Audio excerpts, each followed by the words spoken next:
Nous parlons aujourd'hui, à la fin de ce temps de carême, avant d'entrer dans la célébration de la passion et de la résurrection de Jésus, nous entrons dans la méditation sur le sens de la mort de Jésus pour nous, vivre avec Jésus la passion et la résurrection.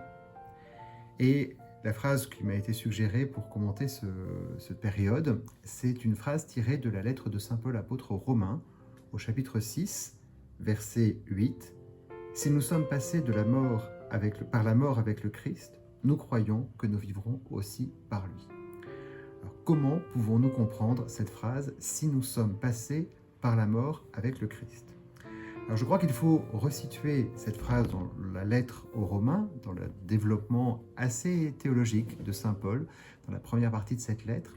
Et puis surtout, il va falloir resituer la passion de Jésus, l'offrande de sa vie et sa résurrection dans l'ensemble de l'histoire du salut. Alors vous m'excuserez, mais je vais prendre beaucoup de champ, je vais prendre beaucoup de recul et on va passer par le livre de la Genèse pour arriver jusqu'à la passion et la résurrection de Jésus, mais je crois que c'est assez utile pour nous aider à saisir ce qui va se jouer dans cette semaine qui est un peu le sommet de la vie chrétienne et qui est le sommet en fait de l'histoire de l'humanité dans la relation avec Dieu.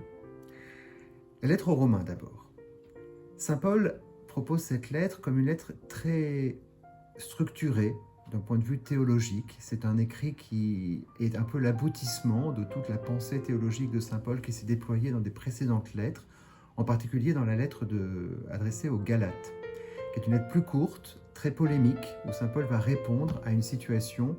Voilà, la communauté chrétienne des Galates avait été influencée par des chrétiens d'origine juive qui avaient voulu convaincre les Galates qu'il fallait revenir à une pratique de la loi juive rigoureuse, à une pratique des prescriptions alimentaires et de la circoncision. Et saint Paul y répond, si Jésus est vraiment le Fils de Dieu, s'il est ressuscité entre les morts, eh bien nous sommes détachés de ces pratiques rigoureuses de la loi juive pour rentrer dans une relation plus personnelle avec lui. Et saint Paul reprend cet argument dans la lettre aux Romains, mais cette fois c'est plus une polémique. Il a pris le temps de réfléchir, il prend le temps de le développer et il prend le temps de l'expliquer. Et donc on n'est plus dans cette rigoureuse polémique, mais la question quand même est la même que celle de la lettre aux Galates. Qu'est-ce qui nous sauve ? Est-ce que c'est la pratique rigoureuse de la loi ou est-ce que c'est Jésus qui offre sa vie pour nous ? Évidemment, c'est la deuxième partie qui est celle de la réponse. Le salut, le fait que Dieu nous sauve, nous relève de notre péché, c'est un don gratuit de Dieu. Et saint Paul le déploie dans la lettre aux Romains, dans la première partie de la lettre aux Romains, jusqu'au chapitre 8 inclus. Il va le déployer en explicitant que le salut est donné gratuitement par Dieu pour tout homme qui croit au Fils de Dieu. C'est par la foi que nous sommes en paix avec Dieu. Et nous passons en Jésus de la mort à la vie, du péché à la véritable obéissance. Voilà. Le péché est associé à la mort, la véritable obéissance, c'est-à-dire le fait de faire la volonté de Dieu, comme Jésus nous apprend à le demander dans notre Père, est associé à la vie avec lui. Et pour comprendre ce passage de la mort à la vie, du péché à la véritable obéissance, eh bien je crois qu'il faut remonter à ce qu'est le péché qu'on appelle originel, c'est-à-dire le péché d'Adam, tel qu'il est raconté dans le livre de la Genèse, mais surtout tel que saint Paul l'interprète dans la lettre aux Romains au chapitre 5. En fait, on fait un constat dans l'histoire de l'humanité. C'est que dès le récit de la création, le chapitre 1 de la Genèse, on nous dit que Dieu a créé l'homme à son image et à sa ressemblance, que l'homme vit une intimité de relation avec Dieu parce qu'il est proche de lui parmi toutes les créatures. Mais voilà qu'on constate dans notre vie quotidienne que nous sommes séparés de Dieu et que notre vie s'achève par la mort. Et c'est cette question-là qui va justifier le récit de la Genèse comme une histoire qui nous permet de saisir ce sens-là de la relation à Dieu. Qu'est-ce qui se passe dans le récit de la Genèse ? C'est que Dieu a créé l'homme libre.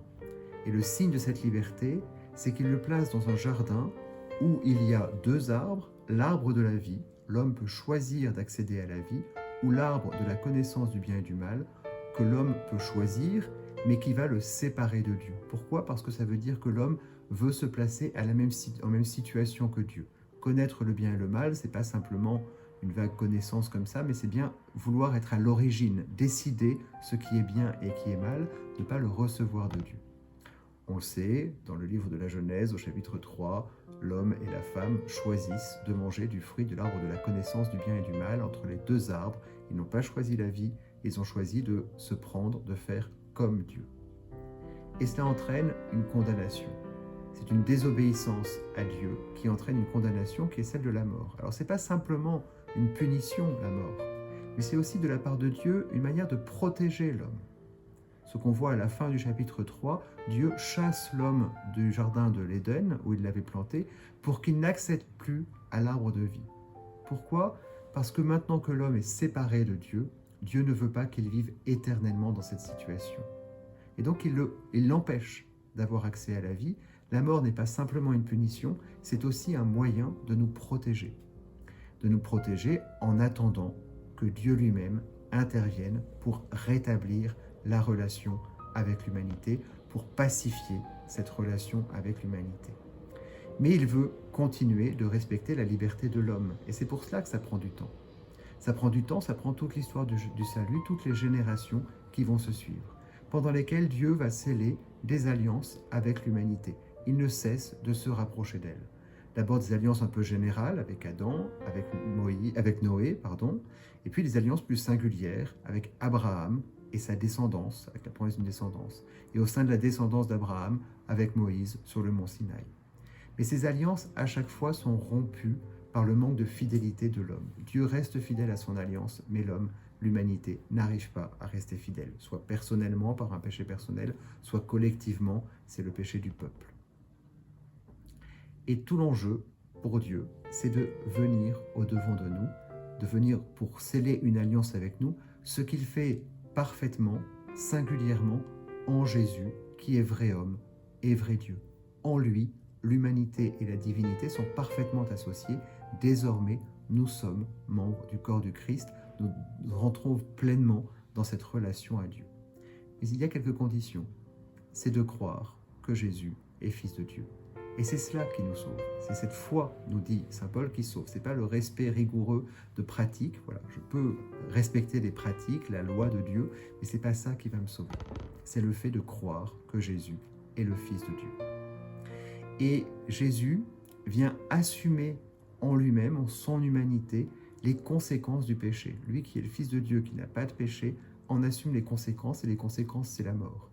Et c'est cela que représente sa passion, et c'est pourquoi Jésus sur la croix est si important, parce que c'est le lieu même où Dieu, en son Fils Jésus, dans son humanité, assume les conséquences de notre péché. Lui, l'innocent, prend sur lui les fautes de toute l'humanité. Voilà ce qu'est la passion, voilà ce que nous allons célébrer dans cette Semaine Sainte. Et Jésus est le Fils de Dieu, il est rempli de l'esprit de vie. Voilà, il est à l'origine de toute la création. Et donc, en lui, la mort ne pouvait être victorieuse. C'est pourquoi, après son passage dans le tombeau, Jésus ressuscite d'entre les morts et il ouvre un chemin dans lequel il veut nous entraîner à sa suite.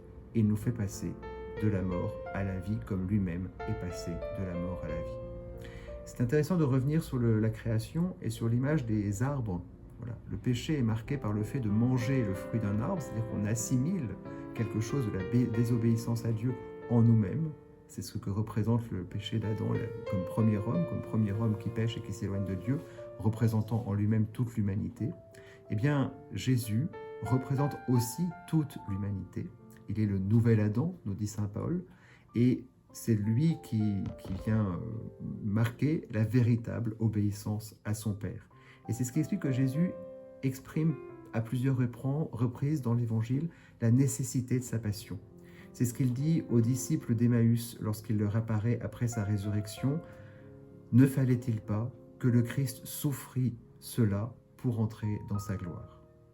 Ne fallait-il pas que le Christ souffrit cela pour entrer dans sa gloire, dit-il aux deux disciples qui s'éloignent de Jérusalem en commentant les événements du Vendredi Saint de la Passion de Jésus.